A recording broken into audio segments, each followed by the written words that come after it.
Okay, our second speaker today is Associate Professor Ben Fenton-Smith. Ben is one of our newest members. Welcome to GIER, Ben. I hope this is a nice kind of baptism for you. You're going to talk about a book that you're preparing, a major project, Academic Language Development in Global Higher Education, any chance of an institution-wide approach. So that's quite a provocation that you started with, Ben. I might hand it over to you. Thank you. Thanks, Stephen, and thank you to everyone in GIER for welcoming me as, I think, the newest member. I probably should have joined GIER about 15 years ago, really, because I came to Griffith in 2010. And I think there's a lot of us over in the School of Humanities, Languages and Social Science, where I am, who could equally be in EPS and equally kind of be in the Griffith Centre for Social and Cultural Research, or GIER. In fact, I can see Ming Yan online there, and I think she's another one. And Kelly herself, thank you for your great talk. And Kelly and I worked together for a long time, actually, in HLSS. And I don't know if it's sort of coincidence, Stephen, that you've put us together today, but we're in a way talking about exactly the same topic. So I think it's quite nice the way we're paired today. So yeah, I am on an ASP at the moment. So I sort of put in an application, as you do, very competitive, to try and get an ASP in the current climate, and said, I'll write a book, a whole book, which was a very naive thing to do. But, you know, when you're filling out your one-pager to try and get the ASP through, you do those sort of things. And so now I'm in the midst of it and wondering, what did I do? But it's coming along well, but obviously a hell of a lot of work, and it's already April 22nd, and I'm conscious that it's going to be halfway through the year before we know it, and the ASP will have ended, and maybe I won't have got the book done. But I'm also taking long service leave after this ASP, which is probably pretty crazy, and I think I'll end up using a lot of that on writing the book as well. So yeah, I'll get onto the book in a minute. I just firstly wanted to come back to what you said right at the start, Stephen, about Indigenous languages, and I guess as a way of my own version of acknowledgement of country, I guess. And again, just following on from everything that Kelly said, you reminded me, Stephen, of a very powerful experience that I had during the COVID year in 2020. And I had an opportunity to go up to the Northern Territory for something completely unrelated to work. But while I was there, I was staying in quite a cheap accommodation place. So it wasn't sort of any kind of fancy place. And there was a lot of people just sort of hanging around everywhere and down on the street, and it was very vibrant sort of accommodation. And there was a big, I think it looked like a family group, but I wasn't quite sure. An Indigenous group of people, and they were speaking in language, and it really hit me that I think that was actually the first time I'd really heard, you know, Australian Indigenous language being used very naturally in the street around me. And it really kind of just blew my mind, because I thought, wow, have I got to this age without really, you know, having that experience? And it really gave me just this sudden, obviously I couldn't understand what they were saying, but it was just that sense of a portal through time, through, you know, thousands and thousands of years. Just, I could just sort of feel it in the sort of cadences of what they were saying, and that really also, I think, connected to it was a very joyous experience and profound experience, but then there was a degree of sadness in there as well, in terms of you know, what we've done in terms of linguistic genocide. So yeah, I just want to sort of throw that out there to I guess frame the talk and connect back to what both you and Kelly were saying.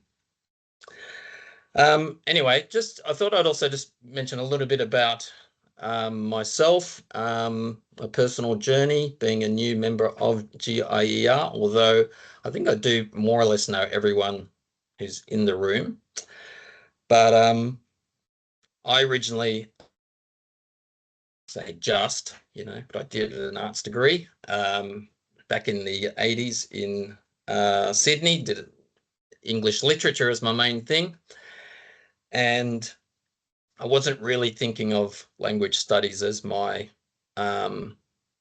sort of path in life. But towards the end of my degree, I just got a sort of serendipitous opportunity to go to Japan and teach English. So I jumped on the plane. Great job, straight out of my degree. You beauty, I'm already in employment.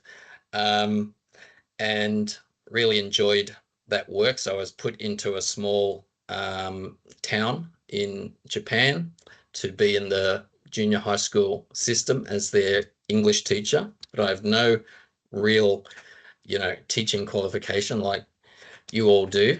I certainly didn't at that time anyway, but really enjoyed it. Spent 3 years in this town, and then I, absolutely killed myself trying to learn Japanese, really threw myself into that, having the opportunity to pick up a second language, being a typical white Aussie monolingual back then.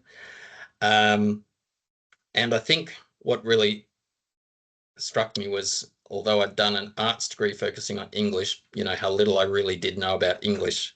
So I enrolled in a Master of Applied Linguistics from Macquarie University. And there was two reasons for that back then. One is that Macquarie was known as the kind of, the place to do linguistics, but they were also the first place to get into distance education, as it was then called. So I could live in Japan and do my master's without coming back to Australia. But this was actually before the internet was invented. That's how long ago it was. And they literally sent us videotapes in the mail, us being random people all around the world taking this degree. And I always remember getting the first video. I was literally in the first intake of this distance program, and I put the video into my Japanese TV, and it actually didn't work because they hadn't realized that there's, regions of the world with different video systems. So I think we can all relate to these sort of curriculum stuff-ups at institutions. So that was a pretty interesting experience. And when I did the masters, it really opened up to me the sort of fascination of language structure. Again, as I said, I did English Lit, but that was more sort of sitting around talking about novels and poetry, which I still to this day love doing, don't get me wrong. But we didn't really talk about how language works in my arts degree. So I found it really fascinating, sort of jumping over into linguistics from literature, that we were now looking at how kind of language is structured, and just found that really fascinating. I was like, oh, I wish I'd known this the whole time I was doing my arts degree. I could have done really fascinating analysis on all those literary texts. So Macquarie Uni, as many on here will know, very big into what in our field, we call systemic functional linguistics. So I got big training into that. A lot of the SFL gods were either at Macquarie or at Sydney Uni, and just in this sort of Sydney bubble back then. So I was a product of that.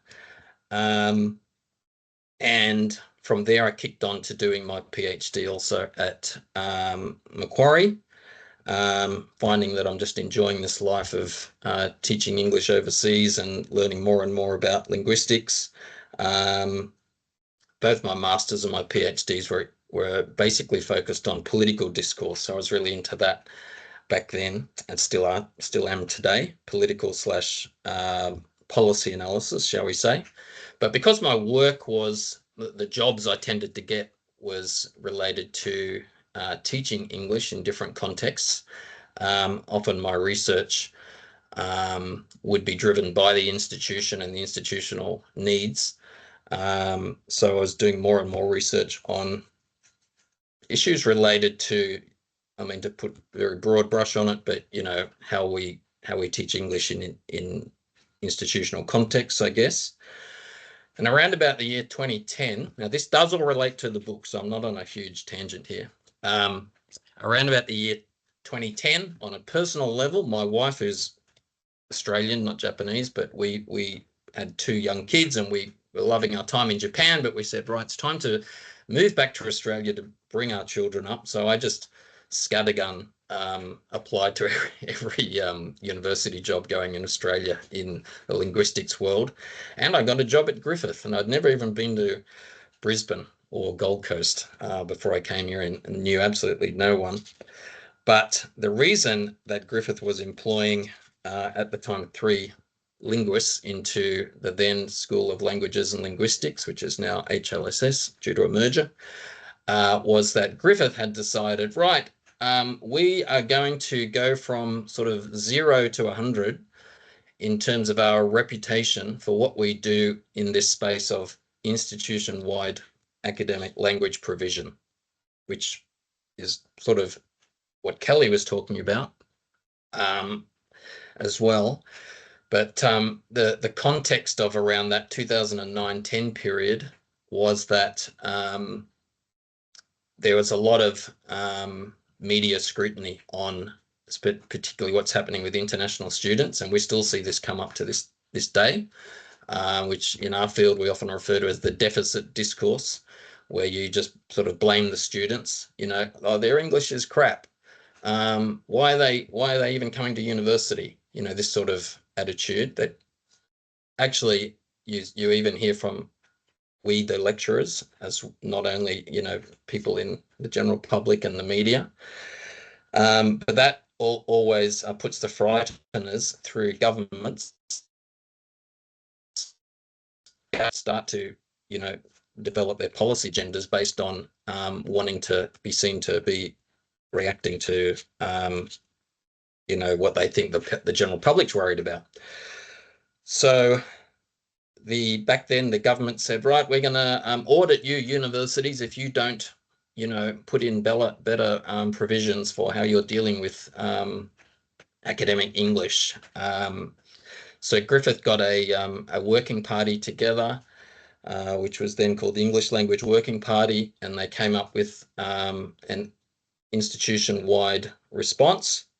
And I wasn't involved in the start of that, but I came in right in the middle. So in 2010, but aspects of that were about to be implemented, and myself and 2 others were employed in LAL, Languages and Linguistics, to kind of be the implementers, if you like, and then continue to develop it and publish about it. So we're kind of researchers, guns for hire, if you like, in that sense. And so if you look at my research record, you'll see a lot of publications on all of that stuff, partly driven by my own interest, but also because, for example, the then Deputy Vice Chancellor academic gave us money and told us to. So 15 years later, this thing which is called the GELIS, the Griffith English Language Enhancement Strategy, is still in existence. So the extent to which you are aware of that or not is kind of interesting. I won't put anyone on the spot, but you can just sort of reflect now as I'm talking. Are you aware that there's a thing called the GELIS or not? What was the English Language Working Party still exists in a form, and it's called now the ELAC, English Language Advisory Committee, which is a university-wide committee that talks about what this university does about, it's really meant to be English language policy, but following Kelly, in my opinion, should be talking about language policy. And it's chaired by the Vice President Global, who, as you may know, is the boss of Griffith International. So if you just think about that point by itself, that's kind of interesting, because in the time I've been at Griffith, the way this university deals with language policy has shifted from something that was under the remit of what was then the DVCA, Sue Spence, and is now in Griffith International. So what's that telling you? It's telling you that we're thinking about it as a university as an international student issue. And as Kelly was talking about, this really should be, when we talk about language policy across a whole institution, we really should be thinking about it institution-wide. So there is talk that Griffith is going to revise or revamp its policy in this space. So it'll be interesting to see where it goes with it. So I'm sort of aware my time's about to run out and haven't really got on to about most of what I was going to talk about. But just to sort of finish on the book, because Griffith has been active in this space, whether you think our strategy is good or bad, we do have one, and it has lasted for 15 years, because a lot of other universities in Australia and overseas tried to do something, and typically it falls apart after a few years. And we see this often in higher education, where someone comes in with a big idea to change everything in the whole university. We're all, talk about it in various committees that we're on, and we're all try and participate in it, and then that person goes to another uni, and then it gets completely forgotten about, and someone else comes in and starts something completely different. So to Griffith's credit, it has had a strategy in place consistently for 15 years, and therefore other universities around the world do ask us about it and get our advice, and sometimes we're asked to go and talk, about what we've done and the lessons we've learned and things like that. So that was really the genesis for the book. I thought, well, I know about this in a theoretical sense, because there's a lot of different approaches. So Kelly was talking about one approach today, which may well be the way forward. There's other approaches as well out there. And I also know about it from a practical sense, because I've had to be on these committees, and I've had to talk to, like Kelly has, discipline academics, and you can just think of the huge range of stakeholders you have to engage with to get something across and keep it in place. It's massive. And that's where there's in my opinion, a big gap in the literature, because there's a lot of, well, I'm not saying a lot, but there's several books that have talked about different approaches to what we should do about language in higher education. But they generally don't, they're generally a missing bit, where they don't really say, all right, if you actually wanted to put this in place across a whole higher education institution, like what would that require? And that's what I'm trying to do in this book. So I'm aware that it's 12:51. I assume that 12:50 was my time to finish, Stephen. So in the interest of not being an academic who keeps talking forever, I will stop there, unless you want me to keep talking. Well, we started you a little bit late, Ben, so maybe if you could hit us with a very brief overview of your argument in the book, and we'll try to make some time for questions too. Yeah, sure. Well, one of the things I'm actually thinking about right now is whether to tell people this is the way to do it, or to present multiple ways of doing it and actually let the reader decide. And the reader in my head is going to be, for example, people who run higher education institutions around the world, as well as people in our field, and someone like Kelly. And yeah, so I'm actually leaning more towards not telling anyone what to do, but presenting a whole lot of different perspectives on what to do, because I am trying to make this quite globally applicable, not just about like Australian universities, for example. There's often an issue in the literature where it's kind of everything's presented as if the Anglophone first world is the whole world. But certainly like in my previous role, for example, when I was doing the AEL's international director role, and I'd go around to other countries, say Vietnam, I became really aware that the context is just so different that, you know, not one particular way is not going to necessarily work over there. So just to give you a concrete example, I mean, in a lot of countries, there are ideological, state mandated ideological courses as a foundation of every single university degree. So you must take, say, Ho Chi Minh thought courses in that. So Saudi Arabia, Vietnam, Russia, various other countries. I mean, that's even the way potentially America might be going. So if you prescribe, say, a highly, an approach that is very oriented towards critical pedagogy, which is quite attractive for many of us, where you're saying, right, as part of the academic sort of literacy of the students, that you want to get them really questioning the fundamentals of what a discipline is and why they regard, you know, such and such as legitimate knowledge or such and such as a legitimate text. Is that going to fly in a context where that kind of critique is explicitly not encouraged? So I think my approach is going to be, and I'm actually writing this chapter right now, of trying to cover off what the way it's done in different contexts around the world, is to sort of say, well, it's done like this over here and it's done like this over here. This approach has these strengths and weaknesses, and this approach has those strengths and weaknesses, and maybe have some critical questions at the end of my, you know, explainer of each of those. Because I'm imagining a situation like we had at Griffith, where a higher education institution looks at hopefully this book, and they've got their own version of what we call the English Language Working Party, and that is stakeholders from across your institution who most of them actually don't know anything about language, and maybe not anything about educational theory either. So they need to kind of work it out for themselves, you know. And you could even say, you know, if your particular institution wants to be completely explicitly neoliberal, you know, maybe be honest about it and develop your policy around that, and just say, we're going to trumpet English as what we want the students to do. You know, I mean, if that's really what you want to do and make money off that, well, maybe you should come out and be open about it and develop your policy on that basis. So yeah, a bit of a long-winded answer, Stephen, but that's my current thinking.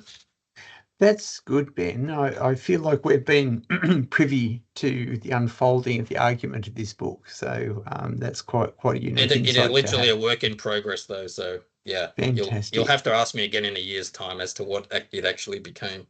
Okay, deal. All right. Well, we probably have time for a question. So, Kelly, I see your hand up. Let's go to you, Kelly.